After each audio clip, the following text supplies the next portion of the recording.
ధన్యవాదాలు సార్. ఏది తనంతటా తానే నీ తరికి రాదు, శోధించి సాధించాలి. అది ధీరగుణం, సాధారణ వ్యక్తిత్వం కల అసాధారణ వ్యక్తి. వారి మాటలు, ఆలోచనలు ఎంతో మందికి స్ఫూర్తిగా నిలుస్తున్నాయి. వారే మన రాష్ట్ర ఉప ముఖ్యమంత్రి వర్యులు శ్రీ పవన్ కళ్యాణ్ గారిని వారిని మాట్లాడవలసిందిగా కోరుతున్నాం.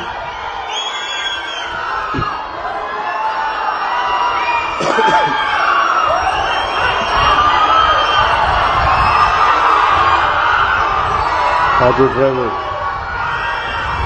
సేవలో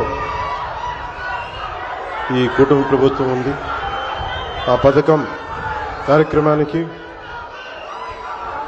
ప్రారంభించేందుకు ఇచ్చేసిన గౌరవ ముఖ్యమంత్రి వర్యులు, దార్శనికులు శ్రీ నారా చంద్రబాబు నాయుడు గారికి నా హృదయపూర్వక నమస్కారం. ఈ వేదిక పైన ఆసీనులైన గౌరవ మానవ వనరుల అభివృద్ధి, సమాచార సాంకేతిక, electronics and communications, real time governance శాఖల మంత్రివర్యులు సోదరులు శ్రీ నారా లోకేష్ గారికి, రాష్ట్ర బీజేపీ అధ్యక్షులు శ్రీ మాధవ్ గారికి, గౌరవ మంత్రి శ్రీ మండిపల్లి రామప్రసాద్ రెడ్డి గారికి, హెల్త్ మినిస్టర్ శ్రీ సత్యకుమార్ యాదవ్ గారికి, విజయవాడ పార్లమెంట్ సభ్యులు కేసినేని శివనాథ్ గారికి, గౌరవ విజయవాడ సెంట్రల్ శాసనసభ్యులు బోండా ఉమా గారికి, ఈ పథకాన్ని రాష్ట్ర ప్రభుత్వం ఉన్నతాధికారులు శ్రీ ఎంటీ కృష్ణబాబు గారికి, శ్రీ మనీష్ కుమార్ సిన్హా గారికి, లక్ష్మీ షా గారికి, కలెక్టర్ వారందరికీ నా హృదయపూర్వక నమస్కారాలు. ఇతర ఉన్నతాధికారులకి అందరికీ కూడా హృదయపూర్వక నమస్కారం. ముఖ్యంగా ఇక్కడికి విచ్చేసిన మా ఆటో డ్రైవర్ సోదరులందరికీ, వారి కుటుంబాలకి, మీడియా మిత్రులకి పేరు పేరున హృదయపూర్వక నమస్కారం. 2000 గత ప్రభుత్వం ఉన్నప్పుడు చాలా సందర్భాల్లో గ్రీన్ ట్యాక్స్కి ఇబ్బంది పడుతున్న మా దగ్గర ప్రస్తావించారు. దానిని సంవత్సరంన్నర లోపే ఆ సమస్యను అడ్రస్ చేయడం జరిగింది. అలాగే గత ప్రభుత్వం మనకి మనీ ఇచ్చిన కానీ రోడ్లు పూడ్చలేకపోవటం, మరింత రిపేర్లు రావటం, ఇవన్నీ చాలా సందర్భాల్లో మాట్లాడాను. ముఖ్యంగా స్త్రీ శక్తి ఈ ఉచిత బస్ ప్రయాణం ఈ పథకం కింద ఇది ఇచ్చినప్పుడు మొట్టమొదటిసారి కేబినెట్లో ప్రవేశపెట్టినప్పుడు ముందుగా ఆలోచించింది మీ ఆటో డ్రైవర్ మీ వృత్తి మీ గురించి ఆలోచించాం. ఫస్ట్ ఏదన్నా ఉచిత బస్సు ప్రయాణం ఇస్తే ఆటోలకు ఇబ్బంది అవుద్ది, వారి ఉపాధికి ఇబ్బంది అవుద్ది, అందరూ బస్సులో వెళ్ళిపోతే మా పరిస్థితి ఏంటని ఖచ్చితంగా అంటారనేది ఆ రోజు కేబినెట్లో ప్రస్తావిస్తే గౌరవ ముఖ్యమంత్రి గారు ఒకటే ఇచ్చారు, ఎట్టి పరిస్థితుల్లో కూడా వారు నిర్లక్ష్యం చేయం, వారికి ఏ సమస్యలు ఉన్నా సరే వారిని ఎలా కాంపెన్సేట్ చేస్తాం దాని మీద కొంచెం సమయం కావాలని మనస్ఫూర్తిగా ఆయన ఆ రోజు చెప్తే మేమందరం బలంగా నమ్మాం.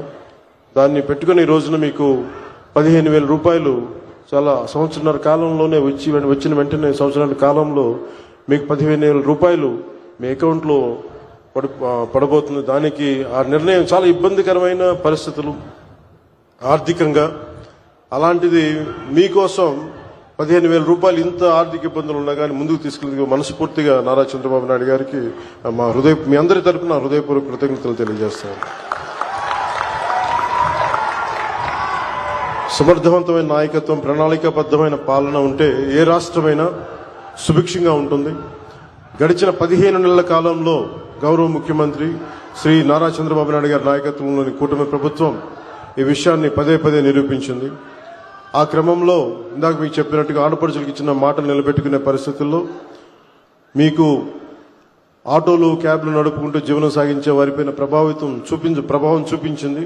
అందుకనే ఈ రోజున 15,000 రూపాయలు మీకు ఇచ్చి మీకు చిన్నపాటి వెన్నుదన్నుగా ఉన్నామని తెలియజేసుకుంది కూటమి ప్రభుత్వం. అలాగే ఎన్నికల ముందు నేను పిఠాపురం పర్యటనలో నేను ఆటోలో ప్రయాణించినప్పుడు ఆ ఆటో డ్రైవర్ నాకు సందర్భంగా చెప్పారు, ఆటో డ్రైవర్ సోదరులకు ఎదురయ్యే ఇబ్బందుల్ని మాకు ప్రత్యేకించి వివరించారు. అలాగే ఈ రోజున ఆటో డ్రైవర్ సేవలో కార్యక్రమం ద్వారా స్త్రీ శక్తి పథకాలు మీకు జరుగుతున్న నష్టాన్ని భర్తీ చేసే ప్రయత్నం చేస్తూ అర్హులైన ప్రతి ఆటో డ్రైవర్కి ఈ రోజున 15,000 జమ చేస్తూ దాదాపు 3 లక్షల ఇంకా సరిగ్గా చెప్పాలి 2,90,000 మందికి ఈ ఆటో డ్రైవర్ సేవల పథకం ద్వారా లబ్ధి చేకూరుండగా మీ అందరి కోసం ప్రభుత్వం ఆర్థిక ఇబ్బందులు ఉండి 436 కోట్ల భారాన్ని ఈ రోజున రాష్ట్ర ప్రభుత్వం చాలా ఆనందంగా మోస్తుంది. అంటే మీకు ఈ చిన్నపాటి ఊతం ఇవ్వగలిగితే అది భారం అయినప్పటికీ కూడా మీకు ఆనందంగా మోస్తుంది ఈ ప్రభుత్వం. ప్రజల సమస్యలు విని వాటిని పరిష్కరించడమే కుటుంబ ప్రభుత్వం లక్ష్యం. ఇచ్చిన మాట నిలబెట్టుకుంటూ వాగ్దానాలను కార్యరూపం దాల్చుతూ ముందుకు సాగుతూ ఉన్నాం. ఆటో డ్రైవర్లకు అండగా నిలబడి వారి జీవనోపాధి కాపాడటం కోసం కుటుంబ ప్రభుత్వం బాధ్యతగా భావిస్తున్నాం. సమర్థవంతమైన నాయకత్వం ఉంటే ప్రజల జీవితంలో చాలా నిజమైన మార్పు తీసుకురావచ్చు అనేది మరోమారు ఈ పథకం మరోసారి రుజువు చేస్తూ ఉంది. అలాగే మీకు ఇంత కష్టాల్లో కూడా మాకు సహకారం అందిస్తున్న గౌరవ ప్రధాని శ్రీ నరేంద్ర మోదీ గారికి మనస్ఫూర్తిగా ధన్యవాదాలు తెలియజేసుకుంటూ ముఖ్యమంత్రి శ్రీ చంద్రబాబు నాయుడు గారి నాయకత్వం భవిష్యత్తులో మీకు ముఖ్యంగా ప్రజలతో పాటు మీకు ప్రత్యేకించి ఆటో నడుపుతున్న సోదరుల కుటుంబాలకి మీ అందరికీ కూడా మేము అండగా ఉంటామని తెలియజేసుకుని సెలవు తీసుకున్నాను. జై హింద్. ధన్యవాదాలు రాష్ట్ర ఉప ముఖ్యమంత్రి వర్యులు శ్రీ పవన్ కళ్యాణ్ గారు. ఇప్పుడు లబ్ధిదారులకు చెక్ పంపిణీ కార్యక్రమం. ఆటో డ్రైవర్ల సేవలో మరో గొప్ప హామీని కూటమి ప్రభుత్వ సాయంతో రాష్ట్ర ముఖ్యమంత్రి వర్యులు వారి చేతుల మీదుగా 436 కోట్ల మెగా చెక్ ను అందజేస్తున్నారు. దీనివల్ల 2,90,669 మంది లబ్ధిదారులకు ఏటా 15,000 రూపాయలు అందజేయడం జరుగుతోంది. ఆటో డ్రైవర్ల సేవలో మెగా చెక్ ను లబ్ధిదారులకు అందజేస్తున్నారు రాష్ట్ర ముఖ్యమంత్రి వర్యులు శ్రీ నారా చంద్రబాబు నాయుడు గారు.